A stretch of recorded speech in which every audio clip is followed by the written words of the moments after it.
I don't know about you, but when I think nostalgia, one of the first things that comes to my mind is Aaron Carter. Aaron, oh Aaron, what are you going to do? And it's weird because it's not like I can name most of his songs, but he just seemed to be around a lot in the late 90s and early 2000s. Whether it be guest starring on TV shows, singing with other artists, doing music for movies, and just sort of always showing up. And then he just disappeared. And it was like sudden. As soon as Jesse McCartney came around, he was gone. He would occasionally pop up, like earlier this year when he announced his support for Donald Trump, but for the most part, he's vanished into... Wait, what? Really? Really? Alright. But for the most part, he's vanished into obscurity, although apparently during those years, he's been in a few movies, including some motorcycle movie with Channing Tatum, And the subject of today's review, Popstar.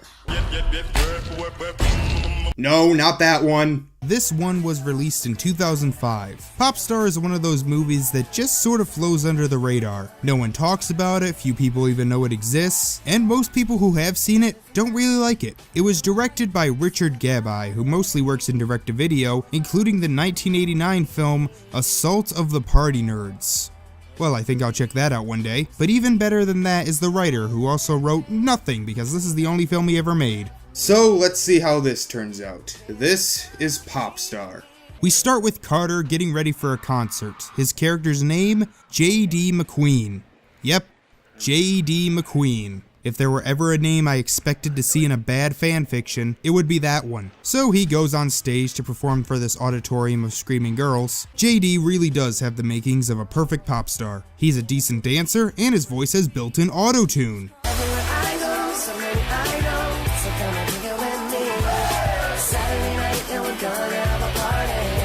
As for the song itself, it's alright. It's pop fluff, let's party all night shit, but it is pretty catchy. Of course, this isn't a patch on the other Saturday Night song, but we won't get into that. So his tour ends and he is returning back home with his manager, played by 70s teen idol David Cassidy. Interesting casting choice. We are then introduced to our other main character, Jane Brighton, played by Alana Austin, who any fans of Disney Channel original movies may know from Motocrossed. I know everything about him. Born December 7th, favorite color red, youngest solo artist to have 16 top 40 hits. That's not very impressive. The Glee cast has like 51 top 40 hits, and they're roughly around the same age, right? Jane, as it turns out, is a geek. How do you know she's a geek? Well, besides the fact that the popular girls call her a geek, it's because she has braces. It doesn't matter that she's tall, blonde, and thin. Hell, even her clothes are perfectly fine. Oh, and she's also smart. My biggest problem is smart kids aren't cool. It's a universal truth. Oh, so the smarter you are in high school, the less popular you are? Man, I must have been the smartest person in the room back when I was in high school. Jane heads to her job in the Commons, and through some bad exposition, we learn that she has a best friend named Abby and wants a car, but unfortunately she can't afford one. You hear that some super freak got a perfect score on their SAT? A perfect score on the SATs? Who gives a shit if you're considered a geek? You can get into any college you want, become rich, and just buy everyone's respect. Back with JD, turns out he's in trouble with his mother. Timmy, go do your homework. You have no idea how much the school for gifted geeks sucks. Homework now. JD, tell her to let me go to a regular school. Well, hope you enjoyed that character, because we never see that kid again. So it turns out JD is failing his homeschool classes, so his mom enrolls him in public school. Well, it's tough love time, all right? No more special treatment. You are going to be a normal kid at a normal high school. You can't send me to a public school, Mom. I'm a celebrity. Oh yeah, you want to try that line read again? And if you don't pass, it means summer school. And that means no summer tour. Yes, Mom, send your mega superstar son to public school. I'm sure he'll be treated exactly the same as the other kids and won't be distracted at all. So the next day, Jane is walking and has to deal with those bullies I mentioned earlier. I'm just gonna call them the alpha bitch and the beta bitch, cause I really don't care enough to remember their names because they're not characters. They're every mean girl stereotype that have no redeeming qualities whatsoever and are just meant to make us have easy sympathy for Jane. So JD arrives at school and we partake in my favorite dumb cliche. The new kid arrives in the middle of class. Has anyone ever actually seen that happen? Jane notices him and is surprised, but no time for that, we learn that JD can read minds! Hope he doesn't run for student body president. Pop rock was. Oh, he's totally dateable.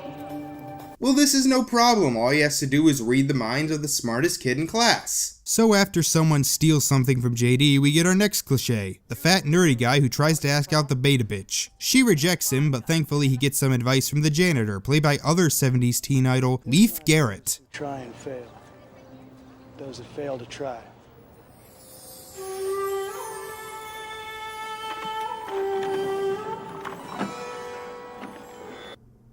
The hell was that? During lunch, the alpha bitch tries to flirt with JD, but what's more interesting is someone sneaks up and steals his drink while he's not looking. I have no idea how no one else noticed that, but whatever. Brain freak? You would not know a curve if you had 2 rolls of toilet paper and a water bra. Brace face. Hey, don't remind me of better things I could be watching. So JD overhears them calling Jane smart, and so he decides to get her to tutor him. Excuse me, sir. Could you help me for a second? They gave me a key to my locker, but I can't find it. You know, Popstar is kind of hard to keep track of this kind of stuff. Fix it. Yes, because when some kid just asks you to help them open their locker, you just trust them. By God, you're worse at your job than Gordy. So Jane goes home and her sister, who has a serious case of the crazy eyes, answers the door to see that it is JD. She gets so excited that she has a heart attack and dies. I hate when that happens. How often have you led to the deaths of innocent girls? Oh, I found this at school, and it had your address in it, so I thought I'd bring it back to you. You stole her notebook? Alright, before we move on, I want to talk about the direction. This is one of the most boringly shot films I've ever seen. Every shot is so standard and so lazy. I have honestly seen sitcoms that came out around the same time that look better than this. And besides that, the lighting is bad, the editing is sometimes okay, sometimes incompetent, and even the framing seems off at points. The only thing worse than the direction are these jokes. Dad's just saying that because he's been teaching at S period, C period, U period for a very long period. Molly Habercorn got a period. Oh, is that why this got a PG rating? Because there's no other reason for this to have gotten a PG rating. And besides her sister, Jane's parents are divorced. And her dad's new wife gives way for our next cliche. The character hates the new step-parent despite the fact that they are perfectly nice, reasonable human beings. I know. I know you know. I just want to remind you. What are you working on? Can I help? I don't need your help. Well, you're a total bitch. So after we get our next cliche of dad trying to be hip with the younger generation, we get our main cliche that they call a story. The smart character teaches the not so smart character so they can pass and get to go to whatever big event they want to. You want to hook up Saturday? I need to study. Tell you what, all the good cartoons are over by 11. Noon, I'll pick you up, we'll get some lunch, and after that, we'll crack a book together. Alright, I can't take it anymore. Everyone is bad in this movie, but Aaron is on a different level. He is so dull in this movie. Every line he says is said with the conviction of a middle school play. So what? I'm a pop star. So the two study and after that take a romantic day on the beach, and now they have established a connection so strong that only the biggest of contrivances can break them up. Oh, and I have to mention this cliche, a character who doesn't know much about cars turns on the windshield wipers when trying to start one. How is that even possible? Hit it.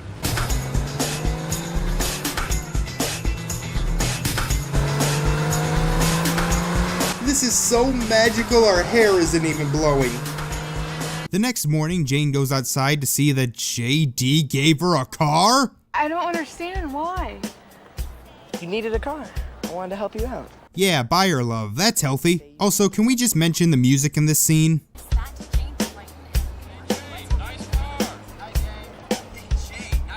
It sounds like one of those free pre-made samples you get with GarageBand. So after a couple more dates, Jane starts to become more popular, but JD still doesn't want to go in and take the tests, so if he doesn't pass the final, then he fails. But no time for that, time for a radio interview. It's been really good. I have a really good relationship with a girl, a friend, and you know, we're having a good time and she's helping me out a lot, so. Oh, I don't want to drop a bomb here, but I think that certain someone could be a certain London Sheridan. Ring any bells? Wait, who the hell is London? I mean, I'm assuming you mean this one, but you've never given any mention to this character before. What makes your relationship with her so special? I don't know. I mean, we come from the same kind of world, and she's not some loser user. Well, I'm not a loser, and I'm not a user. Why don't you go back to your famous world where everyone's so special? This has to be the most lazy, contrived way to have characters break up I think I've ever seen. So JD's manager tells him that if he has to go to summer school and miss the summer tour, then he will likely be dropped from the record label. To be fair, this is actually the closest to showing how hard being a pop star can really be. Oh, and I just want to mention this old couple. They aren't really important to the story, but they are probably the best thing in it. They honestly seem like they love each other. They're just so cute. On her way to the subway, Henrietta popped into the Five and Dime to get a soda. And there was this handsome man behind the counter. I promised Ray I would cover his shift at the soda fountain. That soda was the best drink I ever had. You guys, you're good people. You continue what you're doing. So JD goes to Jane's place and talks with her, and now they're on good terms again. He even asks her to go out on another date. Well, that was easy. What's the next conflict gonna be? Oh no, is it? Oh, and random dream sequence, because JD's manager picks up Jane to go get an outfit for their date and seems to have found the perfect fit. No way. I'd be totally afraid to wear that. It looks really expensive. Jane, it's time to be fearless. It's just an outfit, not skydiving.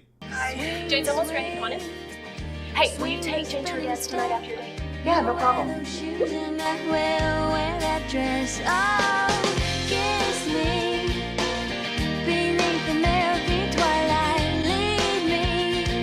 That's it?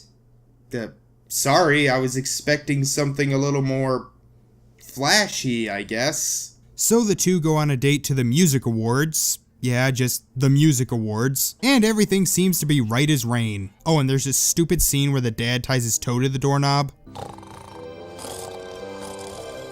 Oh, my toe! Dad, you're an idiot. Thank you for wasting my time.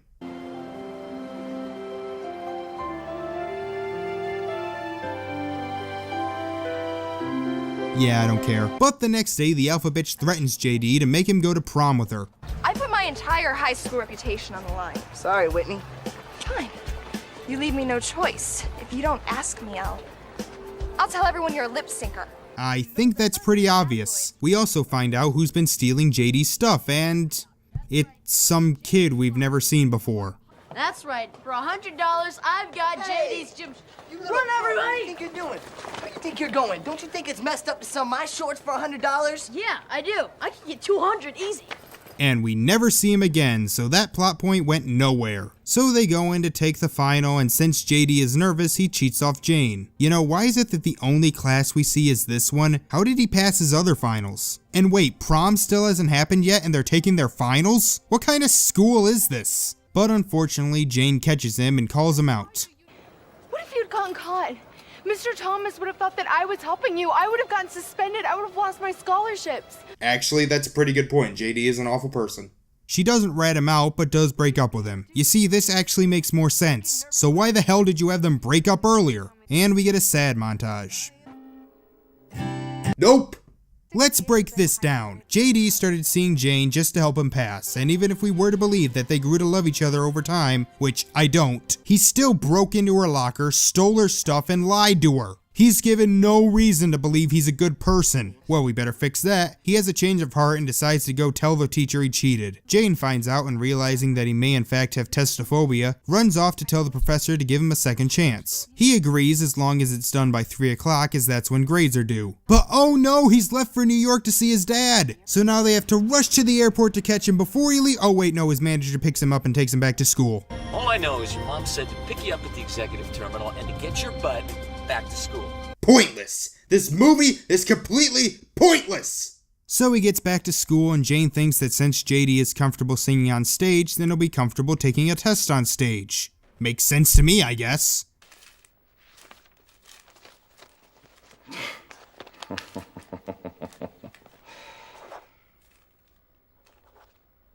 Well, Jane's not gonna like this very much. did better than she did. I did? So the guy who was failing all his classes got a better grade than the girl who scored a perfect on her SATs. Whatever, I don't give a shit anymore. Jane sees the uncut interview JD did at the music awards where he says that he loves Jane's smile. How come that wasn't in the article? Because that's not JD talking, that's Joe. Oh, I forgot to mention that JD's real name is Joe.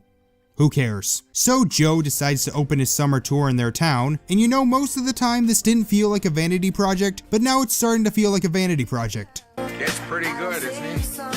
Excellent. And he's cute, too. That kid's got talent. Oh hi, Lou Pearlman, manager of NSYNC and the Backstreet Boys. What have you been up to lately? Huh. Oh, and the alpha bitch threatening Joe? Yeah, nothing comes of that. She just gets embarrassed in front of everybody.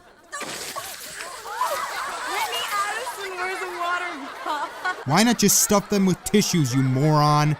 Is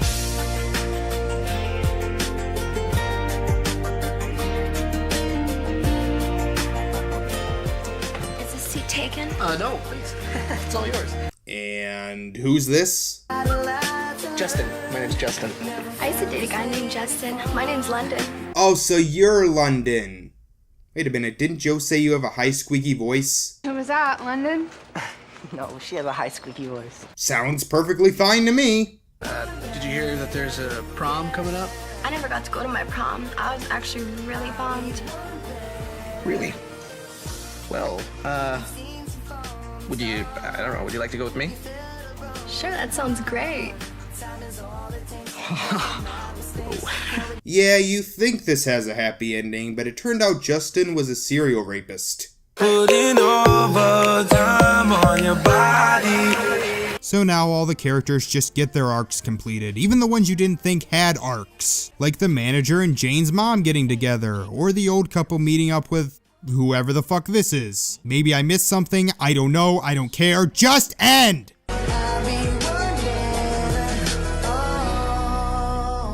Well, that was awful. And during the credits, they play Leif Garrett singing over behind the scenes footage, and it's actually a pretty decent song. In fact, most of the songs were okay, which is why it's so weird that there were so few of them. And besides that, the characters are dull, the story's cliche, the acting is wooden, the direction is adequate at best and lazy at worst, and overall it was just completely boring. It feels like a really lame Disney Channel movie, except I've seen a lot of Disney Channel movies, and all of them were better than this. It's basically like High School Musical if you took out all the over-the-top cheesiness that made that movie watchable, and again, had less songs. So no, I don't recommend it. It was a complete waste of time. And I own this shit now. I hope you're all happy. Fuck it, next time I'm reviewing something good. So, thank you all for watching, and I'll see you next time. Bye.